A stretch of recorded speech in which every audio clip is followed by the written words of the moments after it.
La grandeza del reinado de Ezequías solo se podrá comprender en su totalidad cuando conozcamos el contexto de Judá en el momento en el que Ezequías toma el mandato. Acaz su padre, reinó en Judá desde el 735 al 715 a.C., y su reinado es conocido como uno de los más nefastos del reinado de Judá.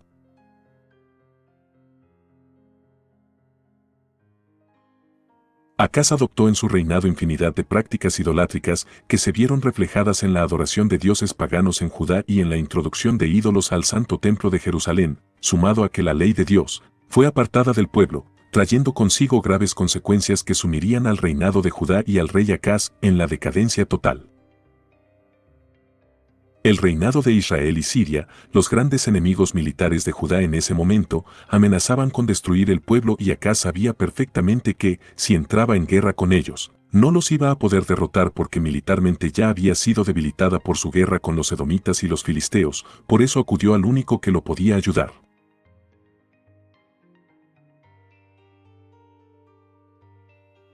Acaz, en vez de humillarse, arrepentirse de su mal y pedir ayuda a Dios, decidió postrarse y suplicarle a Tiglat-Pileser que le brindara apoyo, a cambio de tributos, sumisión y entrega completa de todo Judá. Las decisiones de Acaz no solo llevaron a la decadencia moral y espiritual al pueblo, sino también a la pérdida de independencia y autonomía de Judá, pues los que mandaban en ese momento, en todo el reinado, eran los asirios.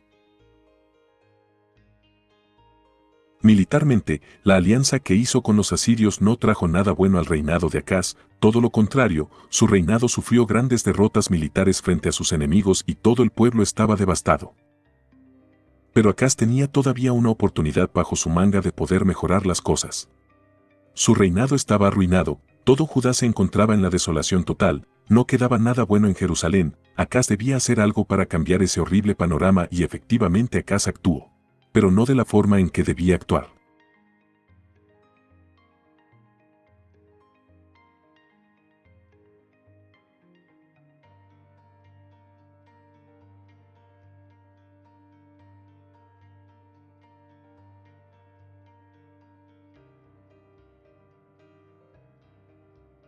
A la edad de 25 años, Ezequías recibe un reino literalmente en ruinas, no solo había quedado devastado por los constantes asedios de sus enemigos, sino que espiritualmente el pueblo de Judá estaba lejos de Dios.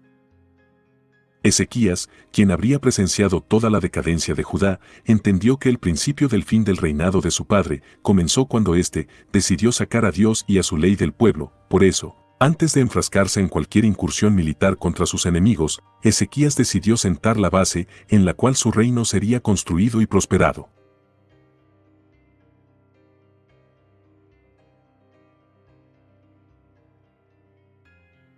La restauración y purificación del templo representaba un gran paso en el inicio del reinado de Ezequías, pues con esta decisión el rey centraba nuevamente el culto de Judá a su Dios y se apartaba de los dioses paganos que tenían al pueblo bajo la ira del Señor. Ezequías entendió que todo buen comienzo comienza cuando buscamos primeramente el reino de los cielos, cuando nuestra mirada está enfocada primeramente en el Señor, cuando su palabra y su ley son la prioridad en nuestra vida y buscamos por obedecerla, y por eso fue que el reinado de Ezequías fue prosperado. La purificación y la restauración del templo vino acompañada de la restauración de las festividades religiosas, de los sacrificios y la adoración a Jehová Dios. Lo impresionante de todo esto es que el pueblo de Judá estuvo sumido en la idolatría y el paganismo durante 15 años, pero su restauración solo les llevó 8 días, por eso Ezequías se gozaba de ver cómo el pueblo estaba volviendo a la senda antigua. Ezequías continuó llevando a cabo reformas espirituales que llevaran al pueblo a un avivamiento real, a un arrepentimiento genuino y lo consiguió, porque el pueblo decidió restaurar nuevamente la celebración de la Pascua y eliminar cualquier rastro de idolatría que hubiese entre ellos.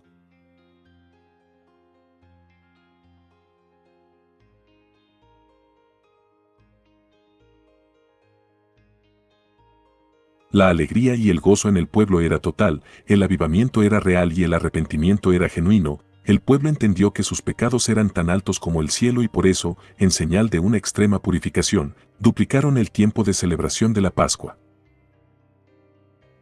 El cronista registra en su libro que hubo gran alegría en Jerusalén porque desde los días de Salomón, hijo de David, rey de Israel, no se había celebrado de tal manera la Pascua en Jerusalén. Todas las reformas religiosas que llevó a cabo Ezequías llevaron al pueblo de Dios a pasar de las ruinas a la restauración espiritual.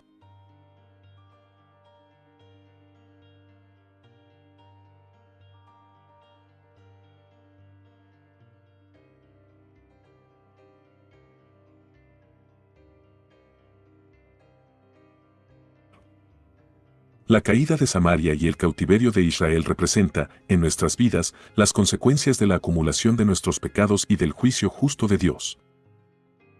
En el reinado de Israel, todos sus reyes, reinados tras reinado, venían haciendo lo malo ante Dios y aunque Oseas hizo lo malo, la palabra remarca que fue el menos malo de todos. Aún así, eso no evitaría las graves consecuencias que vendrían para el reinado de Israel. De la mano de Salmanasar, rey de Asiria, comenzó la violenta incursión militar al reinado de Israel y fue en el reinado de Sargón donde se completó el asedio. Todo el reinado fue destruido y el rey de Asiria deportó a todos los israelitas. Pero, ¿por qué cayó el reinado de Israel? La respuesta es clara: no atendieron la voz de Jehová, su Dios.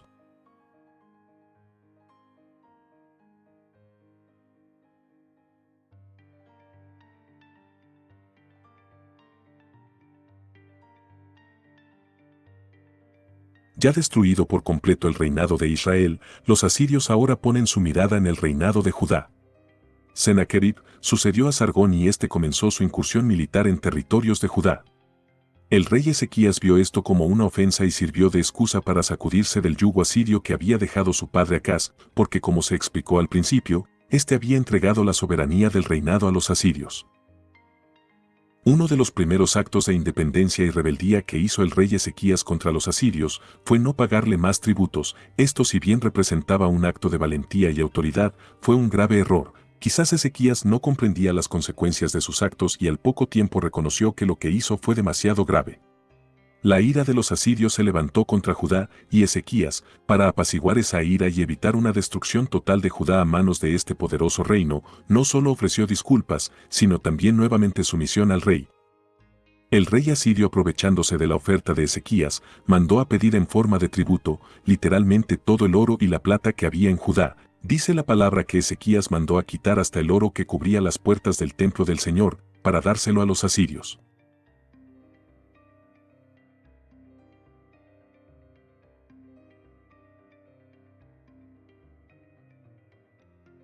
Este acto sumió en una crisis económica al reinado de Ezequías. Sumado a esto, Sennacherib se enteró de que Judá estaba pretendiendo hacer alianzas con Egipto. Este acto representaba un error militarmente hablando, porque Egipto no era fuerte en ese momento y Asiria iba a tomar este acto como una declaración de guerra. Además, delante de Dios esto representaba una ofensa. Primero, porque el reinado de Israel, uno de los errores que comete y que lo llevaron a la destrucción fue hacer alianzas con Egipto, y segundo, porque Dios tenía rotundamente prohibido hacer este tipo de alianzas.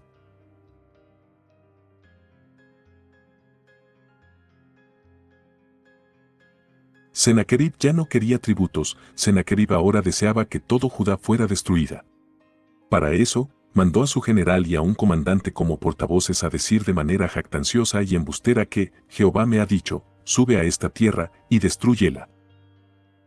Los asirios querían infundir temor al pueblo de Judá y también querían hacer ver que con el rey Ezequías no habría protección, que su Dios no lo salvaría de su mano. Por eso le decían al pueblo que ante la muerte y la ruina que pronto vendría a ellos, era mejor rendirse y entregarse por completo ante los asirios. El pueblo de Judá ante estas palabras pudo haber reaccionado de muchas formas, quizás algunos rindiéndose, otros quizás por ira se hubiesen alzado en armas contra ellos, por todas las ofensas que dijeron contra su Dios, pero todos, por mandato de Ezequías, guardaron silencio y permanecieron quietos ante las provocaciones de los asirios. Cuando las palabras de los mensajeros de Sennacherib llegaron a los oídos de Ezequías, a diferencia de su padre Acaz, optó por buscar ayuda a través del arrepentimiento y la contrición en aquel que con su mano los podría librar de sus enemigos. Ezequías mandó a consultar al Señor a través del profeta Isaías y les dio un parte de tranquilidad diciéndoles que no temieran a las palabras blasfemas que había dicho los asirios, que ellos se iban a arrepentir de haber profanado el nombre de Dios y que Jerusalén no sería tocada por Sennacherib. Nuevamente, Sennacherib manda mensajeros a Judá y nuevamente envía amenazas blasfemas contra Dios y contra Jerusalén. Cuando Ezequías lee las cartas que le enviaron los asirios, a diferencia de su padre, fue al templo que anteriormente fue purificado y rogó a Dios que lo salvara de la mano de los asirios. Su súplica llegó a los oídos de Dios y a través del profeta Isaías le confirmó que su clamor sería respondido y así fue.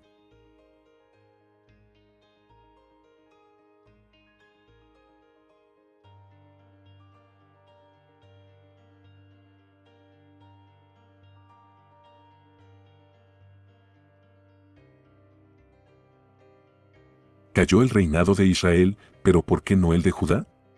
La respuesta es porque Ezequías, aun con sus errores, dice la palabra que, en Jehová, Dios de Israel, puso su esperanza.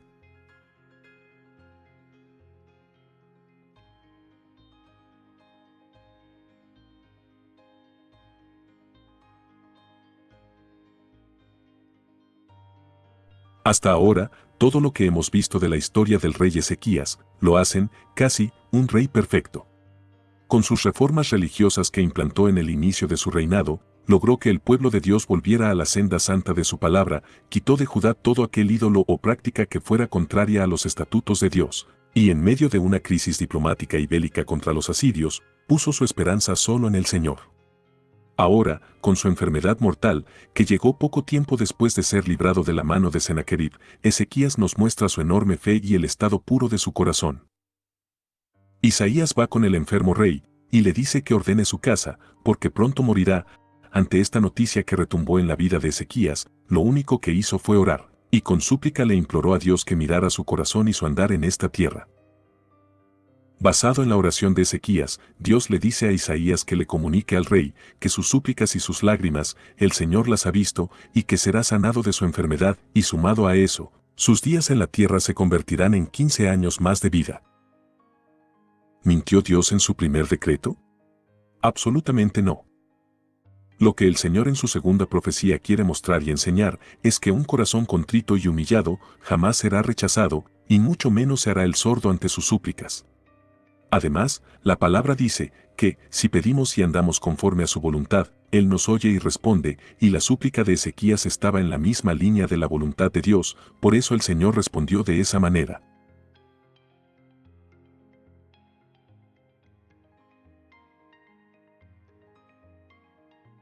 Hasta ahora, las virtudes del rey Ezequías superan, de manera abrumadora, sus errores. Las falencias que hasta ahora ha tenido el rey son mínimas y el título de rey bueno se lo ha ganado con creces. Pero debemos entender que Ezequías fue un buen rey, pero no perfecto. Merodach Baladán, hijo del rey de Babilonia, envió mensajeros con Ezequías para felicitarlo por su recuperación. Ezequías los escucha y sumado a eso, comete un error que pondría una mancha oscura a su reinado casi perfecto.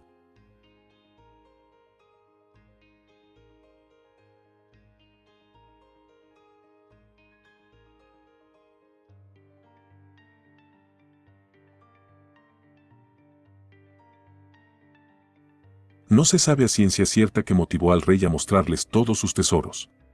¿Vanagloria, jactancia, egocentrismo? No lo sabemos, pero claramente hacer eso con una nación pagana como lo era Babilonia fue un gran error. El profeta Isaías se entera de esto e inmediatamente recibe palabra del Señor.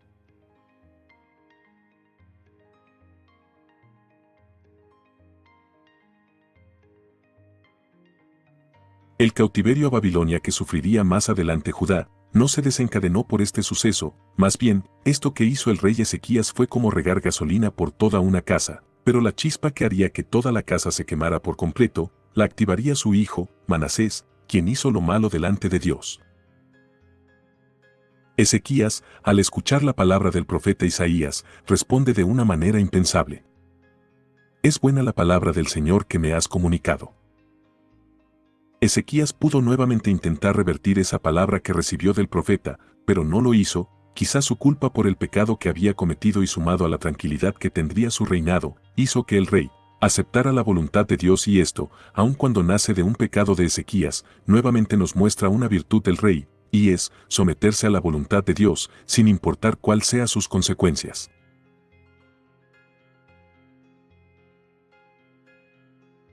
La vida del rey Ezequías nos enseña que nuestra vida necesita reformas. Necesita sacar todas las prácticas abominables que hay en nuestro cuerpo, necesita sacar toda la inmundicia que existe en nuestra mente y necesita expulsar todos los ídolos que hay en nuestro corazón. Es así como purificamos nuestro templo, y es así como Dios, a través de su Santo Espíritu, viene tranquilamente a morar con nosotros. Y al estar en nosotros no solo nos guía para saber tomar las mejores decisiones en las guerras espirituales que vivamos, sino que nos guía para que salgamos victoriosos ante nuestros enemigos.